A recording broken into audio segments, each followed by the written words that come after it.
if we say who will heal cancer, who will build the European rockets that bring a lot of payload into space, who will build energy storages that are reliable and scalable for our new, desperately needed energy transition. These are not the people working from Bali, having a great time, working 4 hours very effectively. This episode is brought to you by WHU, the Otto Beisheim School of Management. WHU is reshaping the way students learn about business, management, finance, and entrepreneurship through its innovative programs and partnerships in Germany and across the globe. To learn more about this globally ranked university, visit whu.edu today. Hi, everybody. Welcome to another episode of the Most Awesome Founder Podcast. I'm your host, Dries, and today Garrett McGowan is joining me again as co-host for a very special episode. Joining us today is Frank Thelen, a true legend in the field of entrepreneurship. Frank is a renowned tech investor, best-selling author, and a leading authority on entrepreneurship in Germany.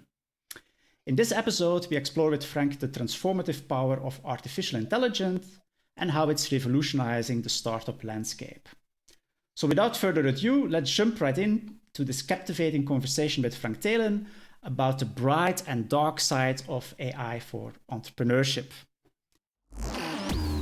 Coming to you from WHU on the banks of the Rhine River in beautiful Vallendar, Germany. This is the best and most awesome founder podcast. A show about entrepreneurs, innovators, advisors, and educators, and the stories that make them who they are today. Frank, welcome to the podcast. Thank you very much. A pleasure to be here. Great. Actually, we always start in the same way on our podcast. So we always give briefly the floor to our guests to tell something about their personal background, and they can actually choose where they start, where they want to end. So the floor is briefly to you to just tell something about your background and how you ended up where you are today. Right. My background is I was very bad in school, but then I'm currently here in Bonn, where I live, and I had the honor to have in a very few phase a team here that developed the first video conferencing solution, not over the internet, but really ISDN, peer-to-peer, so only old people can follow me now. And that where I got the virus that computers, networks are pretty cool. So then I started to develop software, and then made terrible decisions, went bankrupt, started to crawl and go and maybe even run a little bit again. And today I'm focusing on, if you want to call it the best buzzword, but deep tech in Europe. So with Freigeist, we do seed venture capital in things like robotics, flying cars. We're supporting a team for a possible cancer drug, energy storage, and so on. And then I have a second company called 10x DNA, where we do deep tech on a global basis in the public equity market. And that's a little background about myself. Great. And so given that you're investing in deep tech, I'm sure that you're delving quite deep into the topic of generative AI. And that's a bit what we wanted to discuss today with you. So maybe as a starting question about this topic, given that you are talking quite continuously with companies and startups, do you already see specific changes in how startups are working based on generative AI? Yes and no. Of course, for us, it's a quite important topic, and AI, artificial intelligence, is a big buzzword, and we have to see that the technology is there for many years, and now we're just on an inflection point. So that with ChatGPT, we had a product that people really understand it. We had new GPUs, a little new algorithms, but in general, it was a continuous development over decades. So now we are at an interesting inflection point, and we will get more and more capital and attention like this podcast to the topic, which will then become a self-fulfilling prophecy.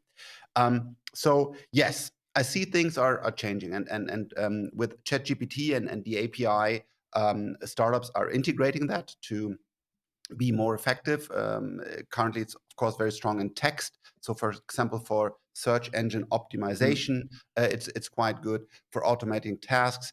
But is there a real revolution yet?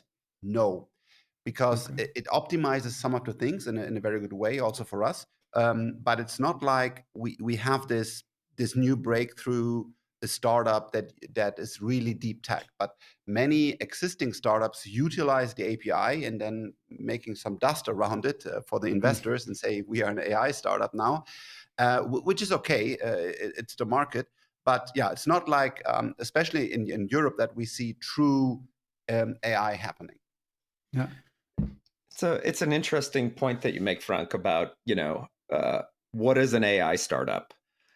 Because I'm seeing a lot of trends in deal flow, like I saw in Web3, a few years ago. We're the Web3 of this, we're the AI of this, and it's almost, we're in that early stage of buzzword bingo a little bit. Like, let's throw in the terms investors want to hear, and kind of build our brand around that. Are you, if I understood you correctly, you're kind of saying that people are talking about it, but not a lot of people are really doing it. They may be using it as a third-party tool, but you're not seeing a lot of real AI companies yet? Yes, so this time it's a little bit more complicated, because what basically most of the startups are doing is they're using an LLM API. For 90%, it's OpenAI, but they're all the competitors. The funny thing is, we believe that OpenAI will not be the dominant player for very long. So there will be other things, and then it becomes a commodity, how you say. So there's very hard. It will be very hard for small players to earn money in that. But what is basically happening is that they have an idea or an existing software, and now they're calling the API to send over a clear prompts, and then it looks like magic. But basically, the deepness of development is just like we call it 5%, 10, 20%, but mostly 90% is just OpenAI today, or other APIs. But today, most of the time, OpenAI. And then it's not for us, it's not an AI startup, because basically they don't have the value. And the problem for us is, can you build a fence around your startup? And do you have an unfair advantage that's getting better and better? For example, Google had the unfair advantage that we all searched inside Google. So they learned what we are searching for, which answers do we like, which answers in which answers do we engage, and so on. So they had this unfair advantage that even a big Microsoft with Bing could not compete. We don't see this currently in the AI space, or at least in the deals we have seen. So it makes sense for them to put the AI stamp on the pitch deck. But Aleph Alpha or other true AI startups, they're very seldom. And then normally they also get like 100 million, 200 million rounds, which will not fit with us because we're seed investors. So 99% of the AI startups that we see are a normal startup. So I hear quite some skepticism. Does that mean that at the moment you might actually be scaling back a bit your investment in AI startups, because maybe there is already a kind of hype bubble emerging? How are you looking at this as AI startups approach you? So we are doing this now for 25 years, and I believe it's fair to say that we truly understand the technology. We developed a startup when we still were on the founder side. It's called what was called a Do the Document app, where we by ourselves developed or utilized some of the algorithms that are now bringing that big wave. And it was like 10 years ago, and it's all well documented. So we know the code, and we have invested into this, for example, in Smart Lane, which isn't AI, but a true AI working on in the logistics field. So when we look at a startup, we really dive into the code, and that might be a little bit unique for us. So we do code reviews, we talk to the CTO, we talk to the lead architect, and try to understand which tech stack do you have, what are you utilizing. And then when you open up that box, many of the current startups are using PHP, which is totally fine because it's quite fast to get to a certain demo or certain minimal viable product, and then they call the OpenAI API, which is great. And then there's some magic, like you can, for example, you could summarize that conversation here, and you could say for that podcast, I get a 10-sentence short description, then I got a great graphics, and then I do whatever. And this is magic. This is freaking magic. But the magic is happening on the LLM side, and there's no beef for us, because when I invest into a startup, the question is, what is the long-term value? Because I become a shareholder, I put in my capital and our efforts from Fry Guys. So you want to see that there's an unfair advantage. And for example, a Lilium Aviation as a jet, you can't copy. And this is something where we say, okay, there will be hundreds of these startups doing these easy things. So you as an investor, I believe, currently has to really dive deep into it and understand what is real value versus what is some magic that looks great. But there will be, I'm not kidding, 300 to 400 startups on a global base doing these obvious things, like writing marketing text, like summarizing things. And I'm not kidding. I mean, we are using a Notion, and there we track all the competitors through AI script and so on. And in one startup, we had 400 competitors, because the idea is so obvious, and it's so easy to implement, and it looks like magic. But the question for us as an investor is, can you in the long term have an unfair advantage? And we don't see this in 99% of the startups. And where should that unfair advantage then be situated if you consider the AI space? So you're saying it's not in the kind of straightforward applications where you use the open AI API and simply kind of do have software layer on top of it. So the unfair advantage should be somewhere else. I think you're also saying it's not really in the fundamental LLM models, because they will become a commodity. Yeah. So where do you see the room for an unfair advantage then, if it's not in the basic models and also not in the kind of applications? Yeah. First of all, in the things that we've done before, look like, for example, we have a company called Central. It's an ERP. It's quite a complicated software that connects shop systems and then brings the product onto the different Amazon, eBays, and so on, and does all the invoicing and logistics and everything. That's a quite complicated software. So now this team can utilize AI in many ways to deliver a better product. Or let's go to a public company called Monday.com. It's the same. They have a task manager, productivity suite. So they have built this, and now they're utilizing AI to build a better product. But the core is that they have the best task manager, or we have the best business software for commerce companies with Central.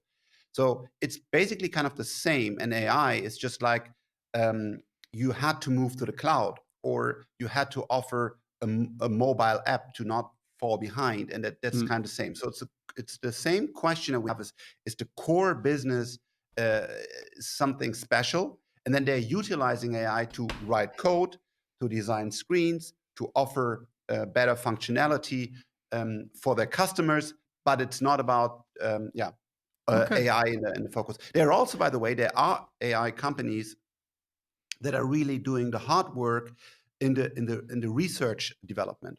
But honestly, for us as venture capitalists, it's quite hard to invest, because LLMs, we believe, we might be totally wrong, become a commodity. Because, this is going too deep now, but we believe there will be not a lot of value for investors. No. And you could also, we looked into a company that has a special a codec developed for voice optimization. Like now, my phone would ring, they would cut it out, and this is real deep tech. It's not like a call to some API, but they developed this over years in house. But now, because there's so much competition, and for example, Meta just open source, or we believe will open source such a library, it's also very hard to make returns as an investor. But there are many teams that do real deep, true research in AI. But for us, it's currently tough to find the business model where we believe in we will make returns.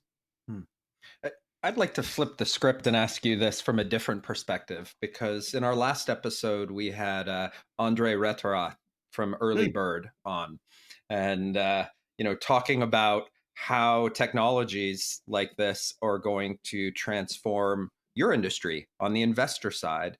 Yeah. Can you share a little bit of whether it's Freigeist or you personally, your perspective on how AI ML will transform the venture capital world? Yeah, super interesting. And Andre is really at the forefront here. He has done a tremendous job uh, working at Early Bird, but also kind of educating the industry. So for us, we also have to challenge ourselves. And by the way, in two ways. The first thing, what we do, well, I'm doing this for 25 years. So what was the old way? The old way was you had to be a cool guy or girl, being invited to the right parties.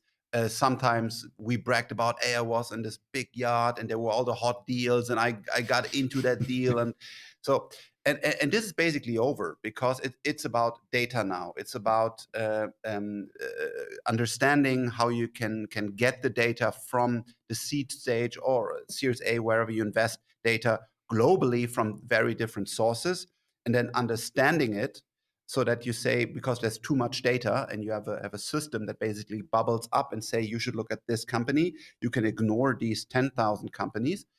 And that's done, then our industry changed in a dramatic way, because really, like, for many years, it was like the network being the hot investor and so on, and that's over. Or most of the part is over for industry. So now it's about, what is your data strategy? And that's what Andre is talking about.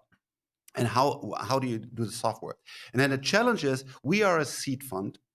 So what our USP is that we help the founders with a team on a 360-degree level with really everything, but we only do 2 deals and we only do seed investments. So we cannot afford like a 3 million budget per year in our own software. So what I believe is there will be an industry standard in software that then venture capitalists will buy. Let's call it a Bloomberg, because I will go later to the public market, but they developed something like Bloomberg because it was not part of the teams anymore. And for me, the interesting question is, will it be a core of the VC to have the software, or will it be an industry standard and everybody uses Bloomberg and you focus on helping the founders, whatever is your USP? So quite interesting. So because we have a software background, we developed our own software, but not any VC can do this, especially if they're smaller. So it's quite interesting, and yeah, and then the whole industry will be completely different in the next years, because software will be the defining asset, and then you have to ask yourself, what are you really bringing as a venture capitalist to the table? And in the end, will it not be a completely automated, distributed system that just moving the investments around, and we don't need the humans anymore? It's a quite interesting phase. But then we are talking again about this kind of unfair advantage, not because if I hear you talking, your prediction seems to be like, today our students at WHU have a Bloomberg terminal that they can use to analyze public companies. They might have maybe a Zeitgeist terminal where you can evaluate private companies, but then that doesn't become an unfair advantage anymore. It's just something that you need to have. So then my question would be, how can you leverage these data to still create a kind of unfair advantage as an investor? That's a very tough question. And so my answer is, we put in the work. I can only talk about Freigeist. So what we do is, we really go to the teams. We write code with the team. So we do the software architecture and help them. We do the design, whether it's branding and communication or the UX, UI. We do the sales. So I personally go into sales calls. I take and also a lot of meetings with the startups. Whereas, for example, simple things in the early stage, like setting up all the software that you need, like how are you using Notion, how do you set up the digital productivity system, operating system inside your startup, all these things. So our answer is, our unfair advantages, we have a strong team that supports in all aspects, goes into the startup and really puts in the work. Today, I believe that's still needed. So there's still people needed to do this, but we also have to question ourselves, what can be automated by AI? So for example, sales, how long am I needed? Or is it just a completely automated script? And it's a fair question. But currently we see the need and we see the success in helping the startups with humans. Yeah. It makes a lot of sense. I mean, to me, uh, the integration of these technologies are going to even the playing field on the deal flow side, right? You're going to be Yeah. able to have a much broader reach there. What that's going to do, it's going to create, I think the competitive advantage is going to come from brand and value add for the investors, right? What's your reputation? What value add do you bring to the table that's going to get you selected among the founders as the investor? Where I'm seeing a real gap and an opportunity is actually the analysis and the selection process, right? Because it's not like a public market where a lot of the company data is readily available. And AI machine learning relies on data, and if that data is sitting on a spreadsheet on a founder's laptop, there's still going to be that human element that's going to have to assess those companies and assess those founders. Or conversely, do you feel that the technology will penetrate that deep and really kind of affect the whole investor value chain from lead gen all the way down to closing? Today, I see that humans are quite important. What we see is it's trivial, but the founding team is very, very important. It's in every book. It sounds so trivial, but in the real world, we always see like it's so important to see whether this team um, works together, is ready to go through tough times, are not playing games, have the right ethics, and so on. So it's crucial in the tough times. So and an AI cannot do this. So I even saw that some VCs are scraping LinkedIn and then seeing the actions of founders and say he likes this whatever post, and then trying to understand like, is he a good guy or a good girl? And that I know for sure that they stopped this project because in the end they said it has no value. So for us, about having this gut feeling, and it's a nose, it's the gut, it's a lot of experience. Like, can these 2, 3, 4 founders pull it off? Will they go through the hard time? Then truly understanding the technology, AI can't do today. If you invest in the early phase of deep tech and seeing whether this industry needs this player, what are the next steps? Can you show the steps towards the Series A, then B, and is the cash that you're putting in enough to reach that goal, so that you really have a clear path about how they will survive? Because it's freaking tough to survive as a hardware startup, and many, many other things. So I believe currently AI is helping, for example, in the deal flow a lot, is helping in doing things more effectively in the team side, so sales and so on, helping them. But the deep thinking and the deep tough decision making, whether we want to invest, which company do we invest, what is the roadmap to success, that's still very, very, very human today. You made a really interesting point there that I just wanted to touch on as well, which is taking this concept and bringing it into your space, which is deep tech, right? I think a lot of software ate the world founders or investors struggle with those kinds of deals because it's very hard to predict the timelines, and they tend to be longer than fund cycles will be. For investors that are really getting a deeper look into what those life cycles and what those timelines will be, do you think there's going to be a shift in the way funds are set up? Like, we're going to move to more evergreen funds and things that are doing the longer play, or do you think the existing model will still work in that context? I mean, especially for software companies, I don't know where the fund size and cycles and so on are going, because in the end, if you say um, I can write code, I don't know, 4, 5, 6 times faster, especially if you look at the next 12 to 18 months, how much these code completion, code creation tools will very likely evolve. And then, for example, the UI, like you can learn from text. What is basically OpenAI or Bard is they read the whole internet, and so they kind of learned. You can do the same thing with UI. So you look at all the login and register screens, you look at all the data tables, you look at all those workflows, menus, and so on, and then you can say, create me a very effective menu for these 7 entries, and create a registration and login process, and so on, and then you hit enter, and it's the same like a text that we have today. You can create all those screens. It's an alpha stage today. We're playing around with it. It's quite bad now, but it will be great the more data put in. It's technology-wise, it just makes sense and it will work. 6 months, 12 months, I have no idea. So now you have, and then you have all the automation of marketing and so on we talked about. So the question is, when you look at software as a service, how much capital do you actually need?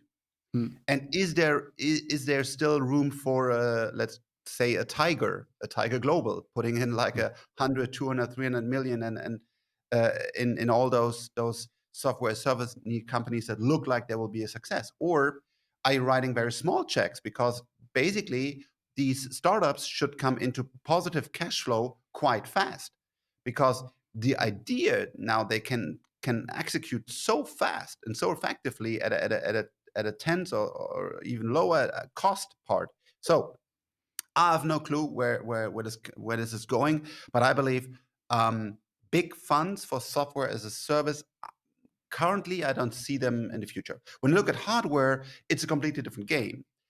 Look at the very, very, very extreme side of a Hyperloop or a Lilium Aviation. They need billions of dollars or euros to build this, and there's no short path. And AI can help in many ways, making things more efficient.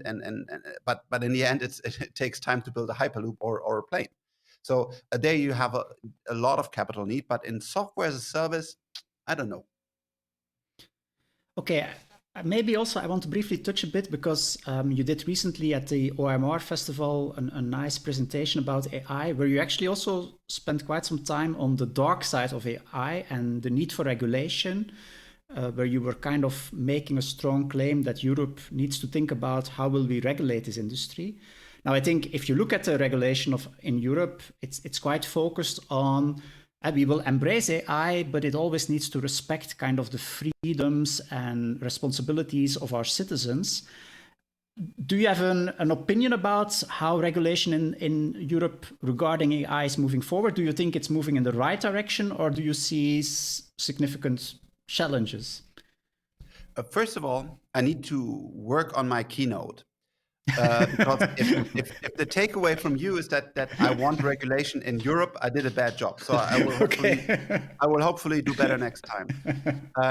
What I want is that we have a strong Europe, Okay, an independent, strong Europe, because we need regulation later, not today, and we need a global regulation. okay. European regulation basically makes no sense. This is a global thing, and what we see now with OpenAI, Sam Altman moving forward and doing this global community thing is, I believe he knows that his time is now, and he has to protect his IP, because there are many open source projects and also commercial competitors that will have a better product very soon. So I believe what he's saying, I might be wrong, but why he's saying I need regulation and licenses for this is to protect his business. I believe that's the total wrong approach. What Europe is trying to do is also wrong, because they want to regulate artificial intelligence and they have no clue about it. Even I have no clue about it, because it's moving so fast. So what we have to regulate is, for example, deep fakes, but not whether they're created by AI or created by human. Like, we don't want that somebody says he is somebody, but he isn't the body, and that's wrong. So let's regulate this, but don't go into specific technologies, software libraries, licenses to run software. That's the total wrong approach. And we have to go for a global approach, because if we now in Europe again regulate AI, China and the US will keep on working, and we just fall behind. And what will happen is what happened with mobile and the cloud is that we 100% will run on US or Chinese software and hardware. And I believe we have to change this. Europe has to become independently strong, and that's why I believe we should stop regulations, but invest heavily into AI and also hardware, chips, quantum computing, and so on. Yeah. And Garrett, go ahead. Yeah, I mean, this to me, this is such a fascinating topic, right? As a half American, half German that spent my life on both sides, I'm always conflicted on these things. But one of the things I've been having a lot of discussions about is kind of the beginnings of the end of software as we know it. And I think there's a number of reasons for that. There's some political reasons and a move towards greater nationalization, but perhaps more importantly, there is the national siloing of data. I think GDPR obviously played a big role. We're getting ready to see one here in Switzerland being enacted in the next couple months. And now we're talking about a technology that's pulling data from all over the world, right? And analyzing that data. Do you see regulatory risk in the way we silo our data that could essentially throw a wrench in this whole kind of growth curve that we're seeing right now? Absolutely. And I believe what we did with the data protection in Europe so far was not the right way to go about it, because just starting by the ridiculous cookie windows and so on. And what basically happened is that the big players like the Amazon and Metas and so on, they did get the data because I basically have to acknowledge, because otherwise I don't see the photos of my friend, or I'm missing out on toilet paper because I'm not an Amazon customer anymore. But all the startups and the smaller companies, the users opt out. So I believe currently the data regulation in Europe is totally doing the wrong things. And currently the most important thing is that we're not left behind. For example, BARD is not available in Europe so far. You have to use a VPN to access it. And I believe that's freaking ridiculous, and that's just leaving us behind. So yeah, less regulation, more seeing the opportunities, building an industry, independent industry in Europe is very important. Maybe to give a bit pushback here, and actually it's something that I always discuss with my students also. So I fully see your point about how GDPR and other things are making life of European companies and startups in particular quite difficult. And even I, as an academic researcher, I'm struggling with GDPR because it limits my ability to collect data, use data. At the same time, as a citizen, sometimes I like it that in Europe we are quite strict in how data are used, processed, because you don't want to end up in kind of Chinese situations where the government can monitor whatever you do and give you automatic penalties if you don't obey with certain rules and regulations. So I think at least there is a kind of tension between what do I like as a kind of entrepreneur and what do I like as a citizen living in a particular country. Do you have a certain opinion about that? How you could deal with that tension? Yeah, I believe it's quite important that, and that's very tough that it's not misused. Like in China, it's really it's unbelievable when you honk with a car, and you're not allowed to honk. You get basically in real time the ticket on the WeChat, because they have all the data, who's sitting in the car and so on. So absolutely, that's something we don't want to have here. So we need to find the boundaries.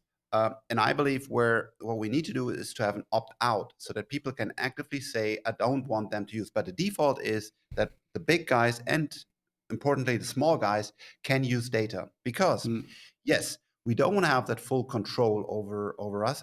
I agree.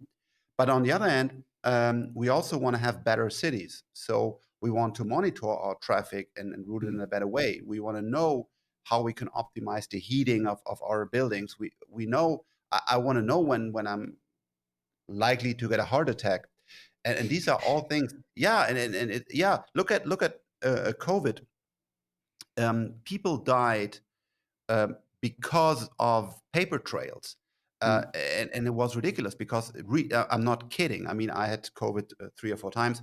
and it was like just a month later that I got informed that I should stay at home and whatever, and that was the real life. So if we don't be bold in digitization and utilizing data, we are also missing a lot behind. So currently, I believe when you have kind of like it's really like a on a 9% security and one on level 1 of opportunity, and we need to put this somewhere in the middle. As a guy that's building a health tech product right now, I'm totally with you on that. Yeah. Yeah, it's about because it's so hard to say, hey, we don't want to be like China, and I agree. But on the other hand, hey, I want to live. I mean, if somebody have the data of MRTs to see that I've an early stage of cancer, I believe that's very helpful, and that's something that we don't utilize today because of all those data protection laws. Exactly. Maybe one final broader question that quite intrigues me, because you're quite vocal on LinkedIn about policy issues. For instance, recently you talked about this 4-day working week, and then I think you have a lot of supporters, but you also get a lot of pushback.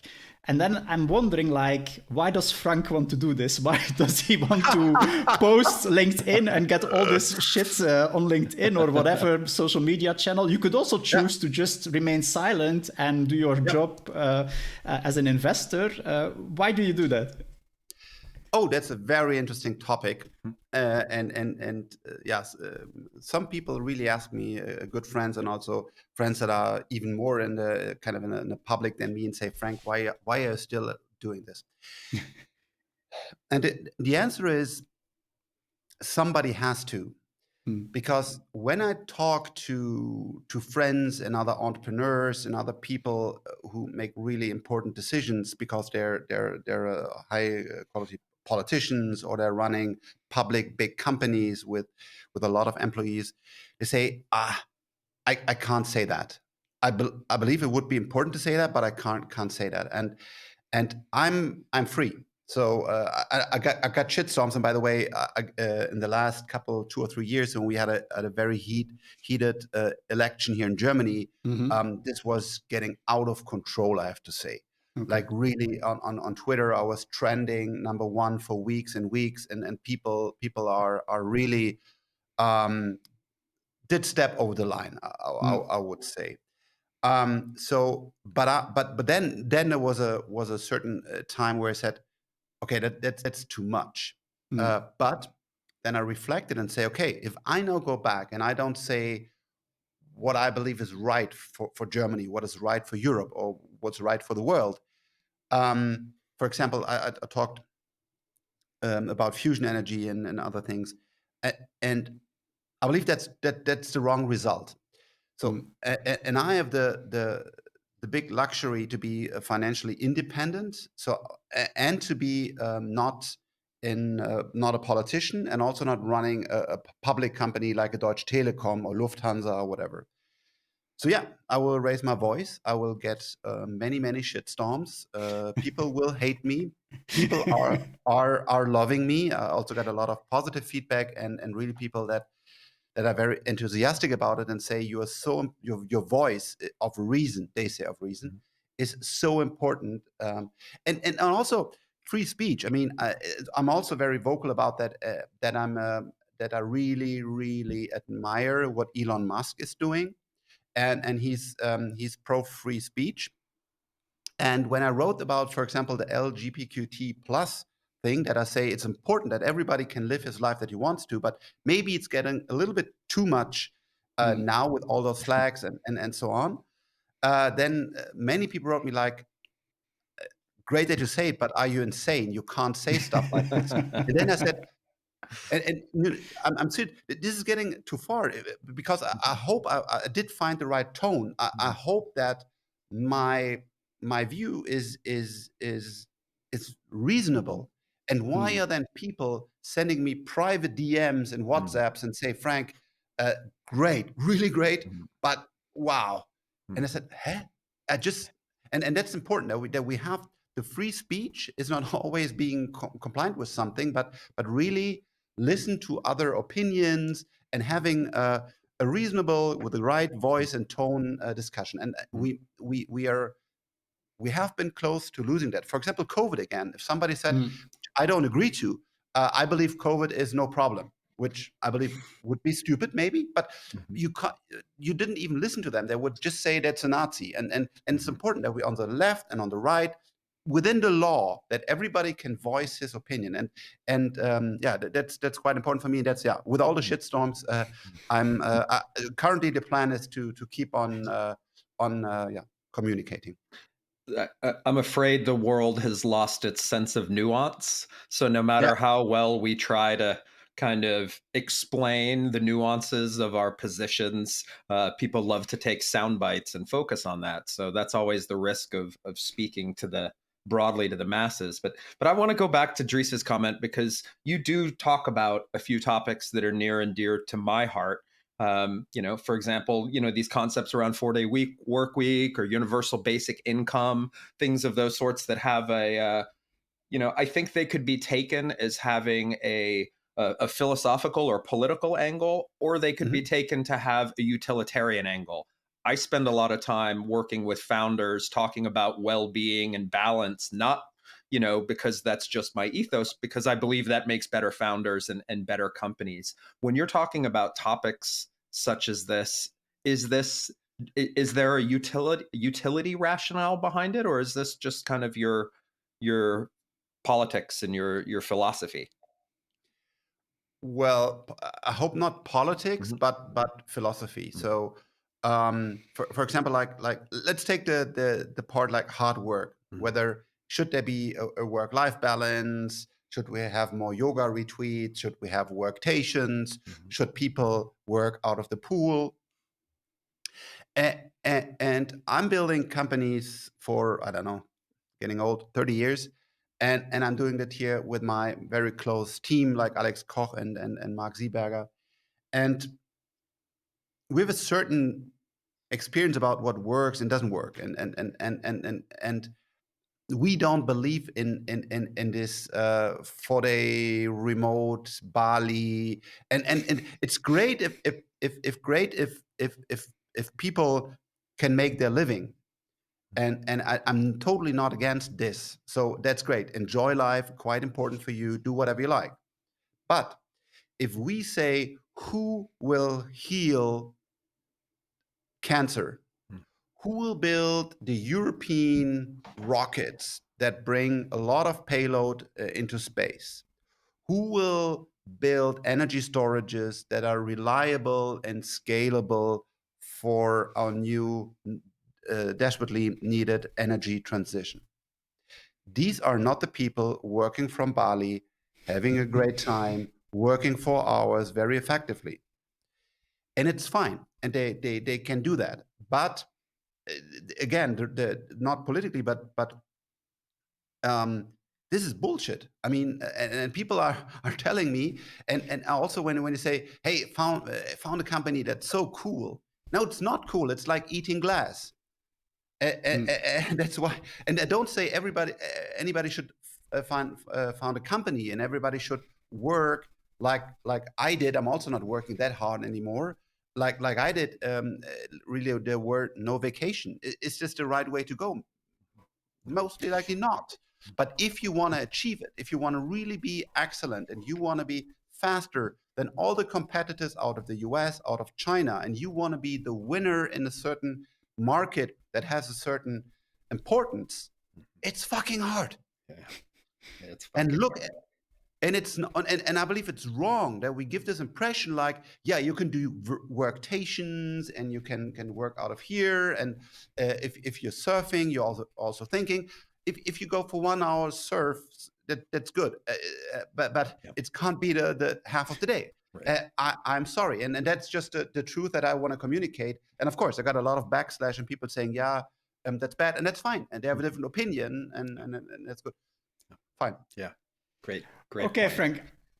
I think this was great to have also a bit of a broader discussion. It's clear that you have really a strong opinion here. But given you also have a very strict schedule, so I think we need to end it here. But we always have one final question on our podcast, namely, do you have specific suggestions for our audience in terms of books to read or podcasts to listen to, things that can really inspire our listeners? Any suggestions? Yeah, absolutely. I believe there's one podcast. It's very, very valet style. So take it with this view, like this is the valet view, and it's called the All-In Pod. Oh yeah. And I believe it's great, but it also shows. And I listen to it to the pod every Saturday or Sunday whenever I find the time, because I bet it's quite important podcast. But it's a valet view. It's also important. Like, we need a strong Europe, and these are the valet boys that say it. But to get this view. And what are they thinking? Also quite interesting for me is when they talk about Germany and Europe. It's also that's also quite interesting. So yeah, that's a podcast with that note on take care. It's a valet view. Is quite interesting and and important. No, I Last agree, question, actually, because it's a hot topic. Who wins? Who wins in a cage? Elon Musk or Mark Zuckerberg?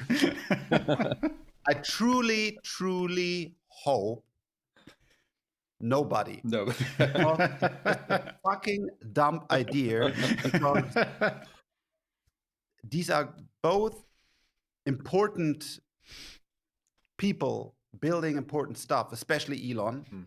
And if he would hurt himself, it would just be stupid. I believe it's a but in the end, of course, it's his life. He can do whatever he wants.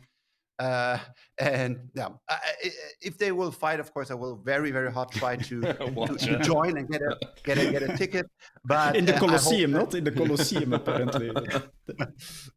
And I hope the Elon's mother's already going in here and making strong voice. So I believe it will not happen. If it will happen, I hope Elon wins. And I will cheer for him. There we go. Okay. Thank you very much. It was a pleasure. Frank, thank you for being here. And also to our listeners, I hope you enjoyed this episode and hope to have you again here for our next ones. Thank you. Bye. Thanks, Frank. Thank you. Bye-bye.